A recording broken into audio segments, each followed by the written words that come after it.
The purpose of an English Springer Spaniel field trial is to test the performance of a properly trained Spaniel in the field. The performance shouldn't be different than any ordinary day's shooting, except that in a trial, a dog should work more nearly to perfection. The trial also has the definite purpose of selecting the better dogs among the entries, those that have the finest qualities that will contribute most to the development of the breed. What are those qualities? By nature and breeding, the hunting spaniel will use his nose and brain to seek, find, and flush game. He should do this quietly, with great desire, eagerness, and drive, all within gun range. A spaniel is also a retriever. He should mark the fall of game, persevere on wounded game, and retrieve promptly to hand. Changing from hunting to retrieving demands a high order of discipline. Control, steadiness, and responsiveness to commands will demonstrate a capable dog's training. To keep field trials meaningful, judging must be as fair and as uniform as possible. Judges are themselves spaniel owners, handlers, and trainers.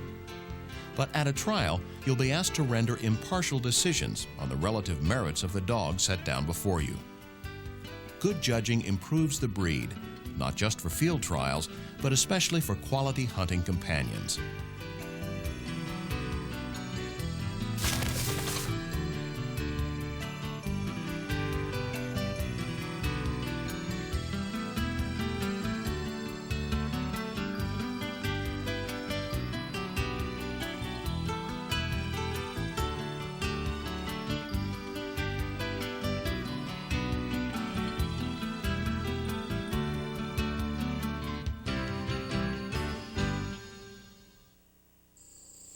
It's essential that you be thoroughly familiar with the rules and standard procedures of the AKC. The rules and standards are binding in nature, while the Blue Book procedures, describing the basis for judgment, are advisory. If everyone interpreted these regulations exactly the same, and all dogs worked the same terrain, with the same weather conditions and identical bird placement, judging would be simple. But in the field, such an ideal world simply doesn't exist. The English Springer Spaniel Field Trial Association publishes a booklet that explains the official AKC regulations. Let's clarify the procedures even more to improve not only the quality and uniformity of judging, but the development of the very best hunting spaniels. After all, that's the purpose of field trials. A judge has considerable authority as well as broad responsibility. In all cases regarding the merits of the dogs, your decision is final.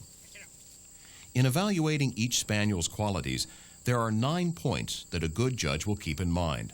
We'll consider them briefly, then look at each more closely.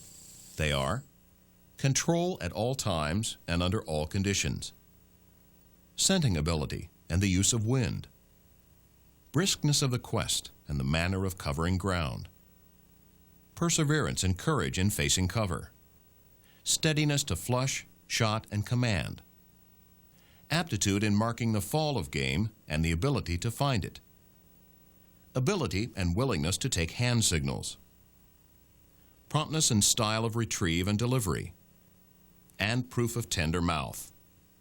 A good judge will consider all these points throughout a dog's whole performance, but without excessive attention to any one item.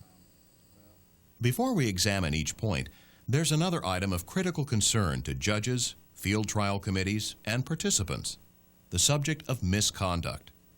The American Kennel Club distributes a booklet and videotape that discusses in detail the procedures for handling misconduct.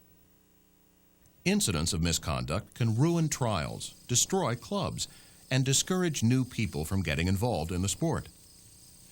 Misconduct is objectionable behavior by participants during any activity connected with the trial, on-site or off. This could take the form of abusive language or refusal to accept a ribbon. It includes any mistreatment of a dog. Committees are held responsible for keeping their field trials free of incidents that are detrimental to the sport and the AKC. You should report to the committee any refusal to follow instructions or an improper request to favor a particular dog. Misconduct is serious business and can result in suspension. Hunting with dogs is a gentleman's sport, its history rich in protocol and tradition. Good judging requires a positive attitude, a search for the positive qualities of every dog. Field trials are designed as tests to discover the best dogs. They are not contests to eliminate any spaniel that makes a mistake. There is no trial in which fine, energetic dogs won't commit some fault, even if it's only minor. Judging on faults rather than positive qualities can result in a lackluster set of placements that have no class or hunting drive. Judges should adopt a positive attitude right from the start. Look for that natural spaniel quality, the eagerness and desire that adds so much to the pleasure of a successful hunt. And yet, natural qualities are useless unless they're accompanied by a degree of control that makes dog and man into an effective working team. Training is the tool that produces control, while still encouraging the natural abilities of a hunting spaniel. A properly trained spaniel will remain where hupped until called off, commonly referred to as an honor. You should take advantage of this opportunity to observe the spaniel's steadiness if the dog isn't interfering with his bracemate's work. A dog should work to his handler and gun at all times. A spaniel in close touch with his handler will require minimum direction. A dog that takes the terrain as it comes and solves problems on his own is of great value. If you observe a handler consistently overcorrecting, it's evidence of weakness in the dog, no matter how perfect the result. Since a dog has highly acute hearing, a whistle or voice command should be no louder than necessary for the dog to hear. Shouts and loud whistling are evidence that the dog is hard to handle. It could also disturb the game. Handlers may control their dogs by hand, voice, or whistle, but quietly, just as they should a field. A dog is expected not only to work to his handler, but to keep track of him. The handler can help by keeping in the open as much as possible. He should move up when his dog is obviously on a strong scent and likely to flush game. But a dog that forces his handler and gun to run after him while taking a line on a strong moving bird could be considered out of control. Call the dog off or stop him, then cast him back on the line again after he's within gun range.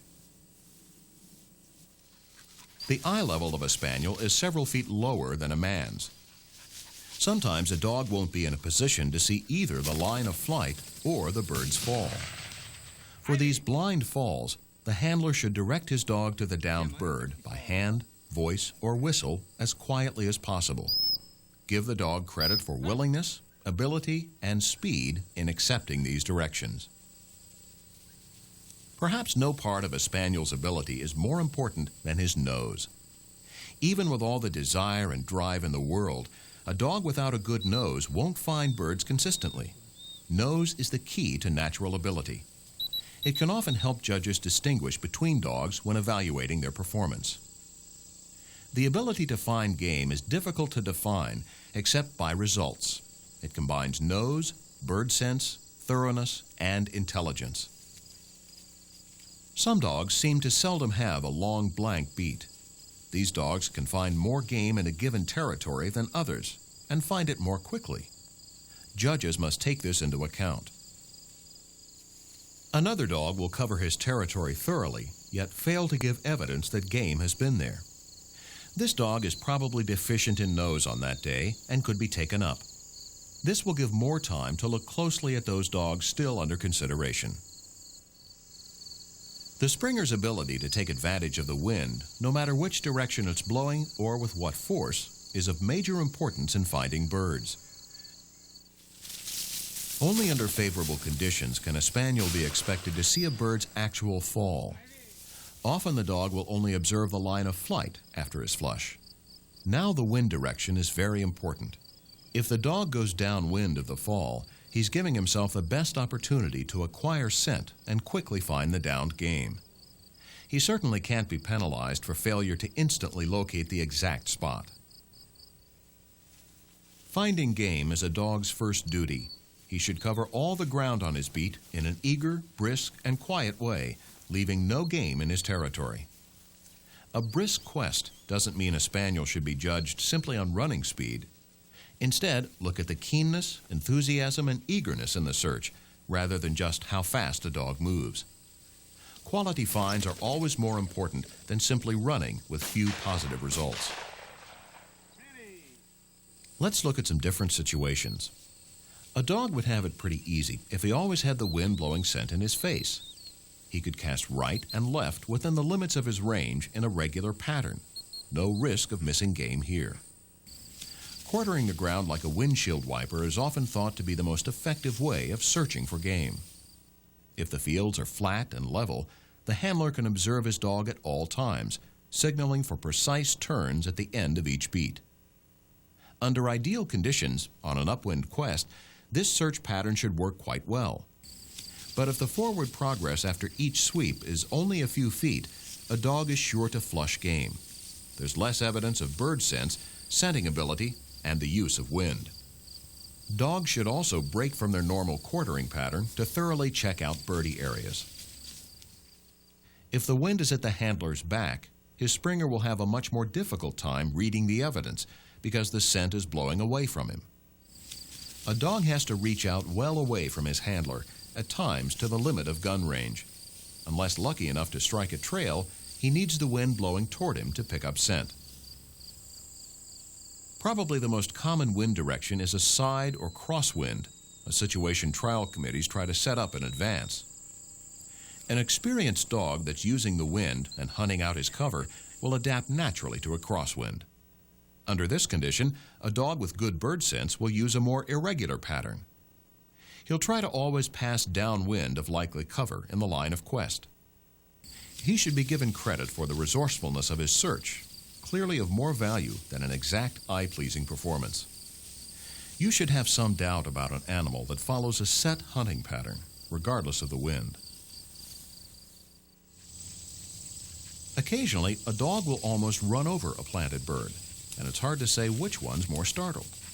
If the dog has not been in a position to properly make the find, he cannot be faulted for the bumped bird.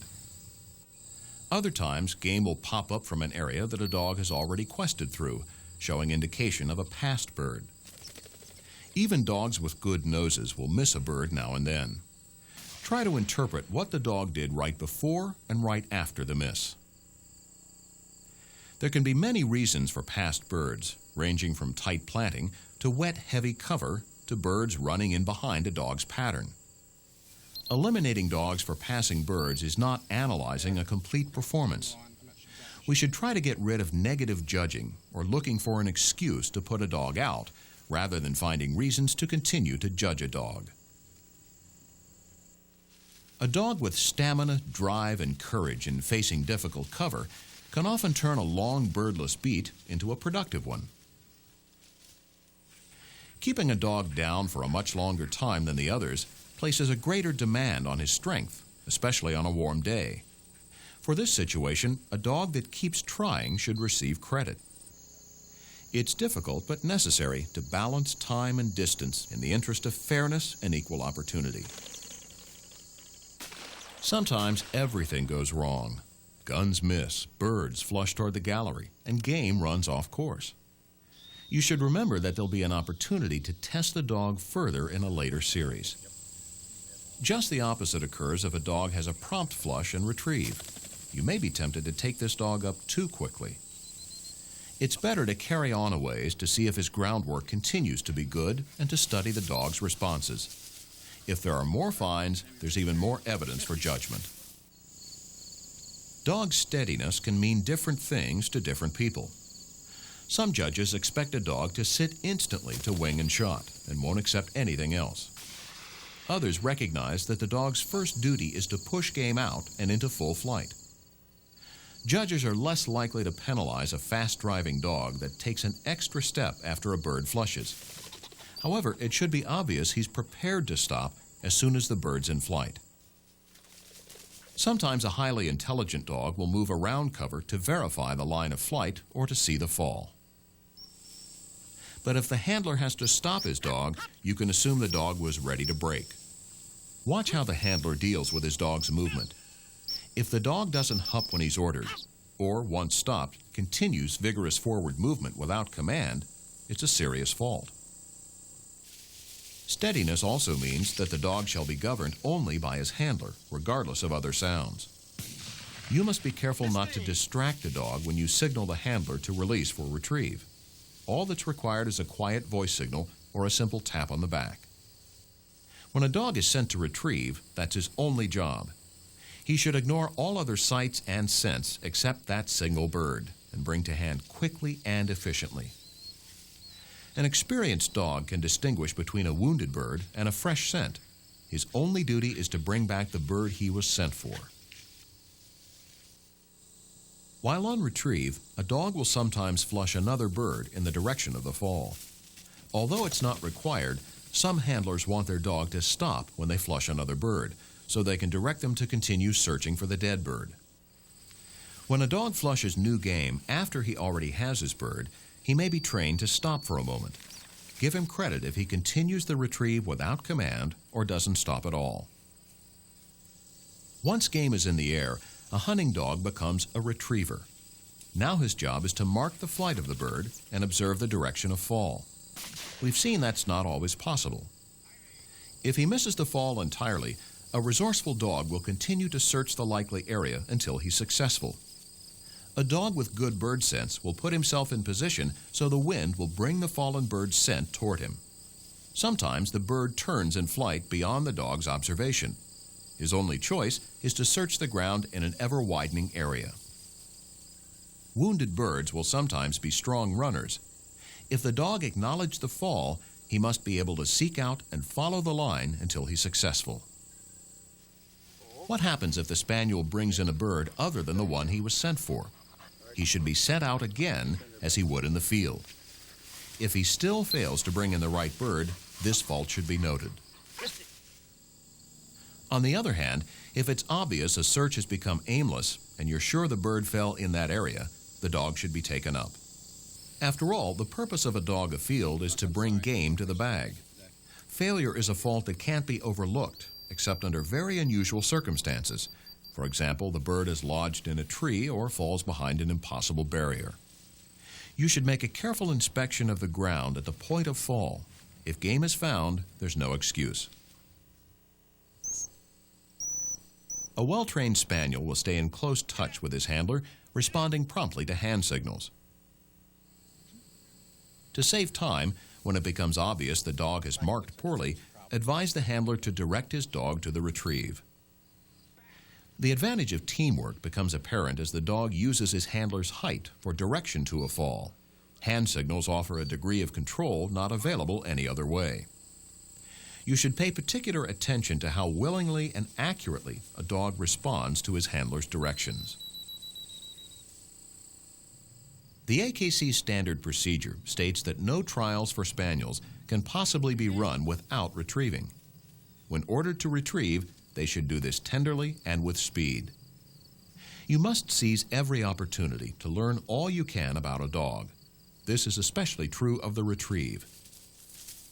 You may be reluctant to send a dog for a long fall or one well off the course. This is a lost opportunity. A dog should attempt any practical retrieve. You must be sure of the actual fall area so the dog won't unduly disturb game planted ahead on either course.